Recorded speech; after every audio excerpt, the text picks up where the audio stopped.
Danielle, really good to have you on the show. You've got some interesting things you're doing as far as rating employees or assessing potential candidates to join your company. Please let the audience know what you're up to, and then let's dive in.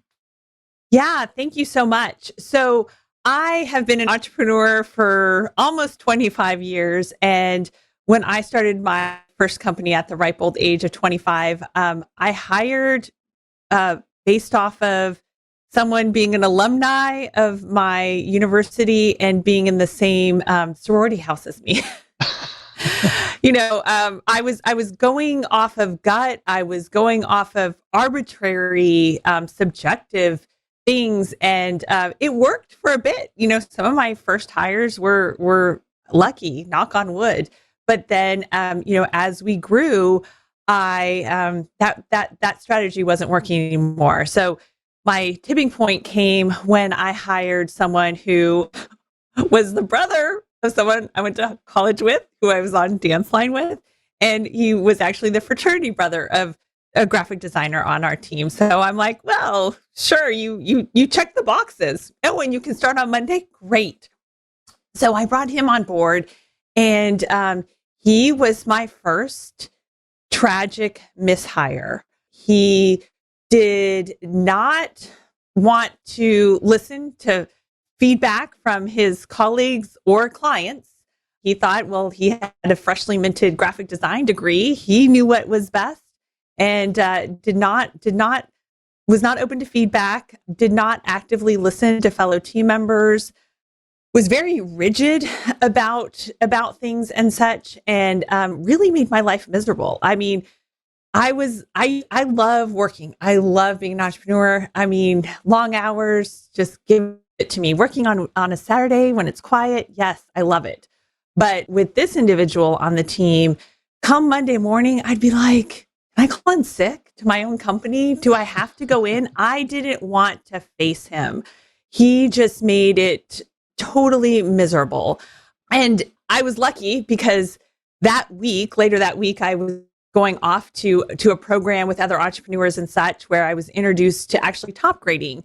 And I was like, oh my gosh, this is my problem. I haven't had a process. I haven't had a system. I haven't applied anything. I've just been, oh, someone I know? Okay, we went to the same college, whatever, like ridiculous. And so back 25 years ago, and learning top grading kind of got things started there. And then it's just been an evolution. And so at this point, my husband and I have several businesses. They do over $50 million a year in annual revenue. And to be honest, on those businesses that do $50 million a year, I only spend about 10 hours a week overseeing the operations of those businesses, because I have 5-star employees, because I know how to recruit, hire, and retain 5-star talent who just take the ball, run with it. And really my job is not to be in the business, but to work on the business and to support them and to nurture them. And so with my free time, I'm really living, kind of my dream now is working with other entrepreneurs. I'm collaborating with Mike Michalowicz, the author of Profit First and Clockwork, on his next book, which will come out in the fall of 2023, titled All In, and sort of this whole concept of how to get employees to go all in and act like owners in your organization, because that's ultimately, as an entrepreneur, the dream is to clone yourself so that you can profitably scale and grow your business with really 5-star employees who just knock it out of the park. So Danielle, I want to know about 5-star employees, but one question the audience might be wondering: how long did it take you from the moment where this individual was not a fit to either fire him or have him leave on his own? So I gave it about 2 weeks, and I really tested the top grading kind of principles and philosophy about things, and had a heart to heart with him, but really knew that it was black and white. There is no gray. It's black and white. And so if you're having to convince yourself, if you're having to just keep it in your head about things and just hope that things will get better, it's a problem. The person needs to be, we refer to it as transition to alumni status. And what's funny is everyone is always better off when that uncomfortableness is gone. I mean, he wasn't happy. Like he wasn't living his best life because he was getting feedback that he didn't want to hear from clients and from colleagues about his graphic design work. So I think if you're struggling with an employee who just isn't working out, then talk to someone about it. Like, talk to someone about it. Let yourself hear what you're thinking in your head, and that will help you be like, yeah, this, I got to rip the Band-Aid off. This has got to go, and my next hire is going to be better. Yeah, and by the way, for the audience, you're thinking, I think many people in the audience think in 2 weeks, wow, she did really good. I've had somebody on my staff for 3 months, 6 months, or a year that just hasn't been working out. So 2 weeks is great. And I agree with you. The other thing I'll mention, I don't know whether you fully touched on it. You said it was better for them, but I think it's actually the best thing you can do for them. Because if it's not working like with this individual, he needed a wake-up call. And you gave him that. Now, whether he's willing to accept it at that point in his life, or whether it's going to take another 2 years, 5 years, 10 years, 20 years before he's going to wake up and say, oh, when that didn't work out, I actually was messing up. He may not wake up for a long time, but it's the best thing you can do is just empathetically enforce some boundaries. Yeah, you're exactly right. But what's sort of ironic, though, is if you do have 5-star employees and you have an individual who's a 1, 2, or 3-star employee, people just like comfort. People don't like to be uncomfortable. So, even though they're not happy, whatever, even though they know they're not doing a great job, they're not meeting the expectations, whatever, they're going to probably hang on and such. And when you have someone who, in this case, this person was honestly toxic to our organization. It wasn't just me who didn't look forward to Mondays. Unfortunately, it was other members of my team who, with a sense of relief when I let him go, were like, oh, thank goodness. But, they're the ones that are going to leave. And so you've got a choice. Do you want to preserve your 5-star employees, or do you want to preserve the toxic employee? And so if you favor the 5-star employee, that's how you're going to profitably scale your business. And, about the timing thing too, I'm a huge fan of Profit First, such a huge fan. I host the official podcast for Profit First. But, and what I find in businesses with, 15 or more employees, $1 million or more in revenue, they struggle at this stage, going from 15 to, 50, 75, 100 plus employees. They struggle at this phase with profitability because their biggest expense is payroll. And a 5-star employee, one 5-star employee who we define as representing the top 15% of available talent in the marketplace. So about 1 out of 7 candidates is a 5-star potential employee. One 5-star employee does the work of 2 or 3 2 or 3-star employees.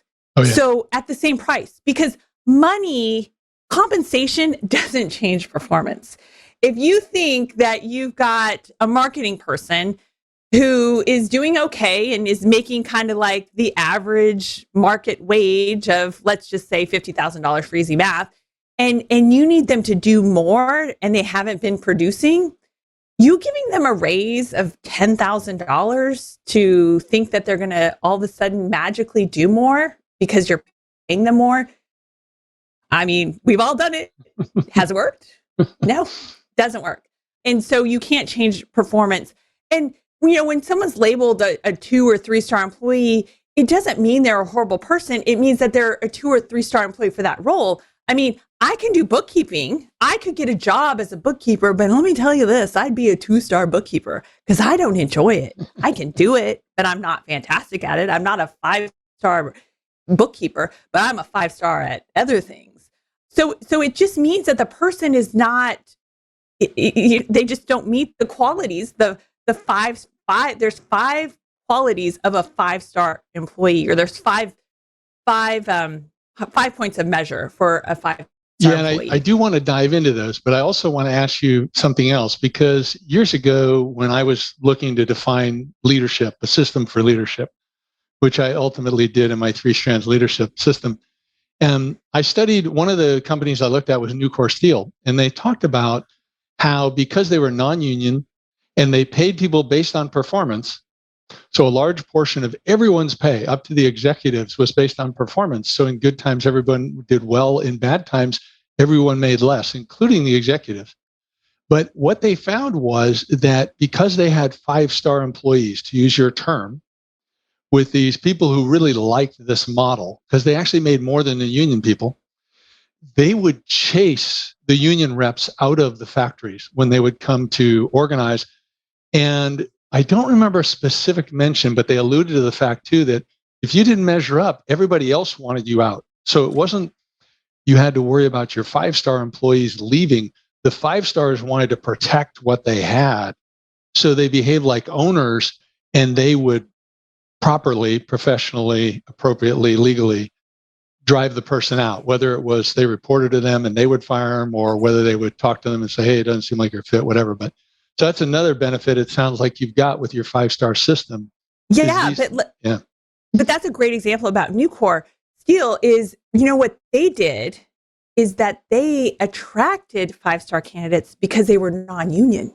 Yes. And they repelled the 1 and 2 and 3-star employees because those people would be attracted to the protections of a union, right? Yes. So that's important too. When you're posting for a job and when you're looking for people, you want to attract the 5-star candidates and repel the 1, 2, and 3-star candidates so that you're not tempted by them, number one. And that's really, I think, what Nucor's part of their success was they repelled those people who had that union mentality. And I'm going to be honest, like I was a member of a union. My first job out of college, I was a flight attendant and member of the whatever Professional Flight Attendants Association or whatever. Never thought I would have been a union employee. Well, I wasn't cut out to be a union employee. I lasted I call it my gap year job. I did it for a year, and yeah, it was not. Yeah, we'll just end it there. Don't want to offend anyone. Let's dive into the 5-star piece here. So what do you got going on there? So the 5-star rating system is based off of 5 points. And the first one is that you want employees to align with your true core values as the employee. And, it's very simple to think about this and think about like relationships with friends or romantic relationships. The people that you get along with, they share your core values. They share your true deep down core values.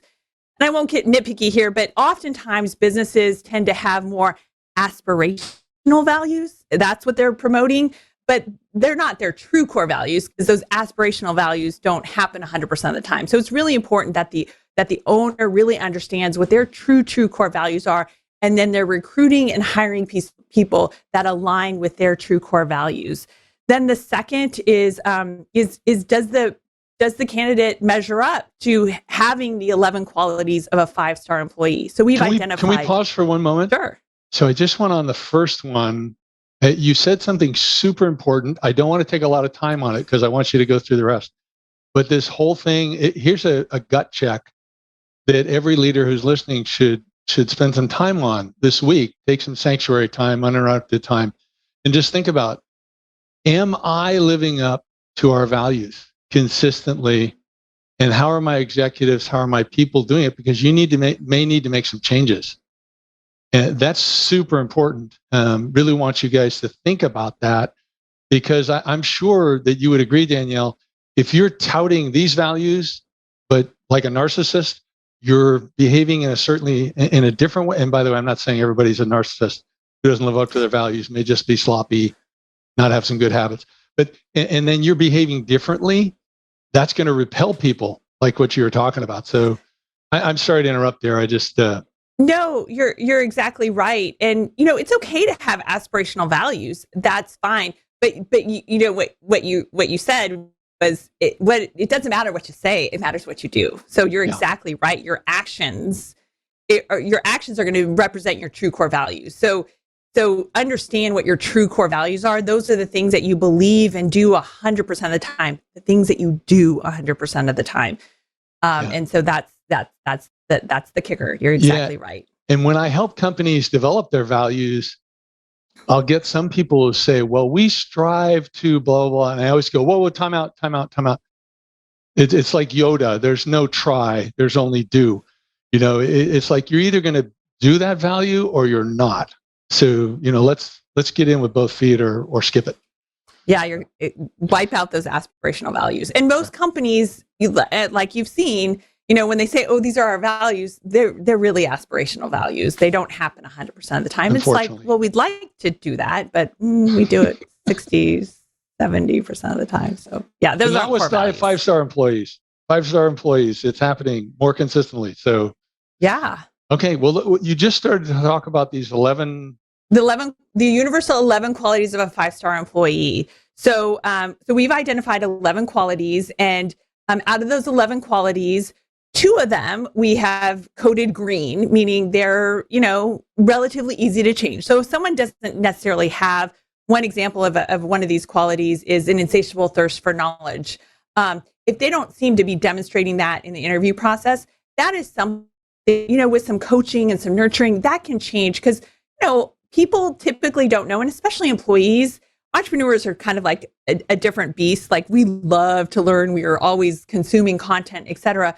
But employees, they don't know what they don't know, and they're not exposed to the same things that we're exposed to. So, if you take on a person and you want them to grow, and then you need to expose them to things. You need to offer them opportunities to increase knowledge, et cetera, recommend podcasts, share articles, share books, provide them with some outside coaching opportunities or program memberships. And then there are 7 qualities that are what we shade gray. Can I stay with the learning one for a moment? Sure. So with the learning one, one of the things that you probably encourage your clients to do, I encourage mine to do, is during the interview process, try to figure out what their learning style is. Some people, they're intellectuals, they like to learn any which way, go back to college, be lifelong students if they can afford to be. Other people are like, I want to learn by doing, like you brought up, give me a mentor. And I even recommend that during the interview process, probably in the second interview, not the first, give them something, train them on something, and see whether they can apply it quickly to see whether they can learn quickly. So you're kind of doing that little test drive before you're having them join, and then you're trying to figure out the learning piece. So sorry, I'm interrupting. No, that's perfect. So yeah, you definitely need to, what matters, saying it or doing it. So, testing them like you just described is outstanding and definitely important. So we've got we have 7 qualities that are shaded gray. So, if they don't meet your minimal acceptable rating for that, then you can, take them on, but understand that if you want to improve that, you're going to have to be a little bit more intentional with your coaching of them to help them through that. But then there's 2, what we call red flag qualities, and that is flexibility and actively listening to fellow team members. And if someone is demonstrating that they are not flexible and they cannot actively listen, then that is like, no, stop right there. In fact, I interviewed someone, we were just recruiting for a position in March, and I interviewed someone, and she had gotten through the stages. She had passed our assessment, scored 70% or higher. It was a screening interview. I'm to the screening interview. I've asked a couple of questions, and she hasn't answered the questions. She's been talking, but she never answered the questions. So I'm like, oh, this is not good. So I tried to be a little bit more direct. Maybe she was nervous. Be a little bit more direct, simple questions, and she still wasn't listening to the question and answering the question. So at about the 5-minute mark, I said, okay, well, I just don't think that this is going to be an ideal fit for us. And so thank you so much for applying this at the other. And, we were done. You need to take these things as they come. We want to be objective in our hiring process. We don't want to be subjective. And so, when you're able to identify what you're looking for and what you're not looking for, and you see these things, then that's when you say, okay, stop. This candidate is out of the pool, because we are trying to weed out the 1, 2, and 3-star candidates so that we only make a 5-star employee hire. And flexibility is another thing that just the person is either flexible or they're not flexible. And you just, especially entrepreneurial organizations, we need a lot of flexibility in our employees. Well, I want to call out what you did, that you cut that interview short in 5 minutes. I teach my own hiring system called Hire the Best, and it's really great for entrepreneurs. And one of the key things I teach is I say, what's the most important thing to consider when you're hiring? And a lot of people say, I got to find people who are a good fit. I got to find good quality, whatever. I say, no, most important thing is to protect your time. And that's what you did. I mean, it was brilliant. You cut right to the core in 5 minutes, and then it wasn't a match. And rather than continue for that full probably hour you had scheduled, or at least half hour, or whatever it was, you were like, hey, I got other things I can do. This isn't going to be good for them. This isn't going to be good for us. And you're gone. So great job. Yeah. And I tend to, that's not my record though. My record is less than 90 seconds. But the thing is that we, as humans, I think we want to see people succeed. We want to help people, especially entrepreneurs. I think we have such a tremendous heart. We get into business because we see an opportunity to help in the world. And so we create a product or service to help people and do things better. And so that is the natural nature of an entrepreneur. And so when we have a candidate who, maybe has a down on your luck story, or, we really do try to see the best in people, and we try to really give them the benefit of the doubt. And so that makes it even more challenging for entrepreneurs, I think, in the hiring process, is to, become more objective and rigid to a certain degree on exactly what you're looking for, and understand that 6 out of 7 candidates aren't going to be what you're looking for. Or more. So it's okay. It's a numbers game. You really need to have 21 applicants to net 3 5-star candidates. If you're only interviewing 2 or 3 people, you don't have a 5-star candidate. It's statistically impossible, because a 5-star candidate represents the top 15% of available talent. Yeah, Norm Brodsky, who writes, I can see your face light up. So I forget, does he write for Inc. or Fast Company? I forget what it is, but I think it's Inc. Yeah. Yeah, very successful entrepreneur. Years ago, I read that he would do a company culture test.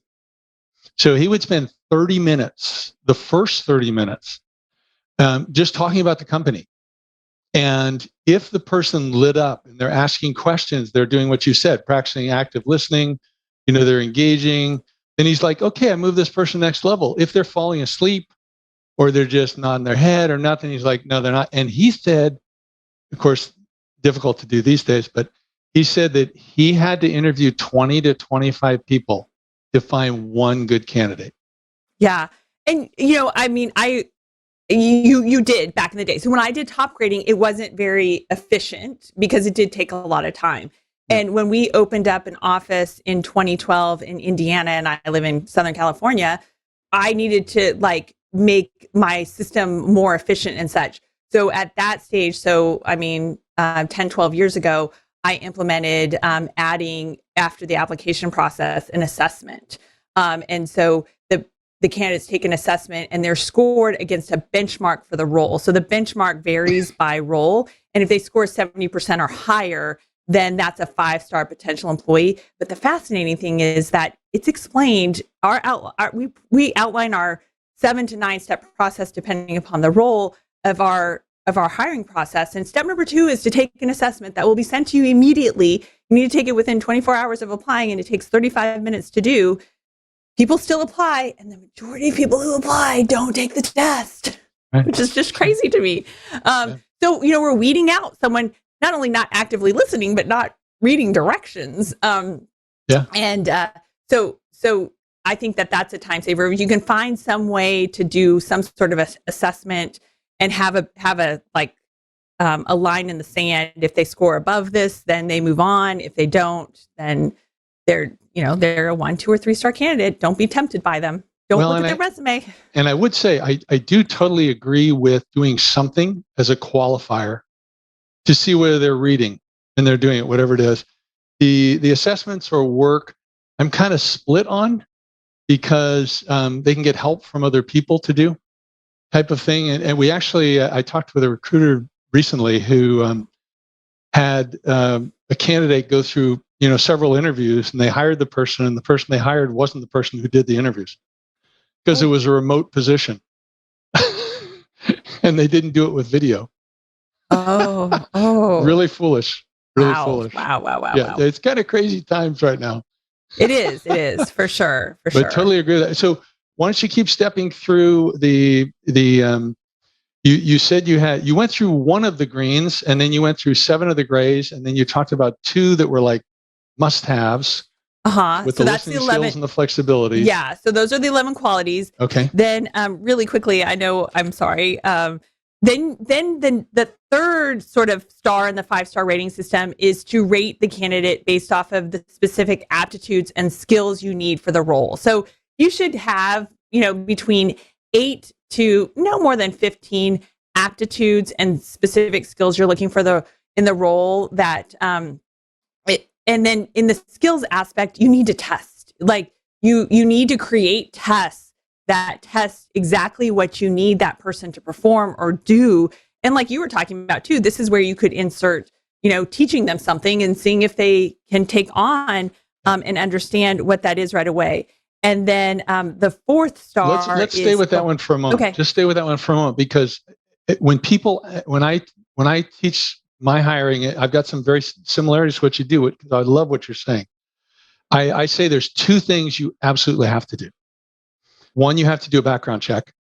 Oh. And I recommend you do a civil court check. Now, in some states like California, you can't make a decision based on the civil court, but if you get the findings back that they're suing their neighbor or their past employer or vice versa, you'd probably like to know that. But the second thing is just what you brought up, testing. You have to test drive. So I have one client in New York, they hire IT staff. They hire a person as a contractor to work for a day, working on real tickets, working side by side with their people. They throw them something impossible, and they know after a day. And they've had a 100% success rate since they implemented that. So I love what you're talking about, whether it's testing, some type of written test, whether it's scenario based. You're faced with this scenario, what do you do? Or whether it's actual work. I think that's great. Right. And a shadow day. I mean, similarly, we do shadow days with people, and we pay them for that day. Yeah. And Beautiful. we pay them as a 1099 for that day. Yeah. Then the 4th star is measuring them on the ability to define what their 3 to 5 key responsibilities are, and then what are the success metrics for those key responsibilities? What does success look like in that role? And success is measured by something that you can quantify. So you need to put a number or a dollar figure associated with something. You don't want to use superlatives like must be excellent at communication skills. Well, what does that mean? I mean, all of these job descriptions are so vanilla. They're so boring. They're the same from company to company.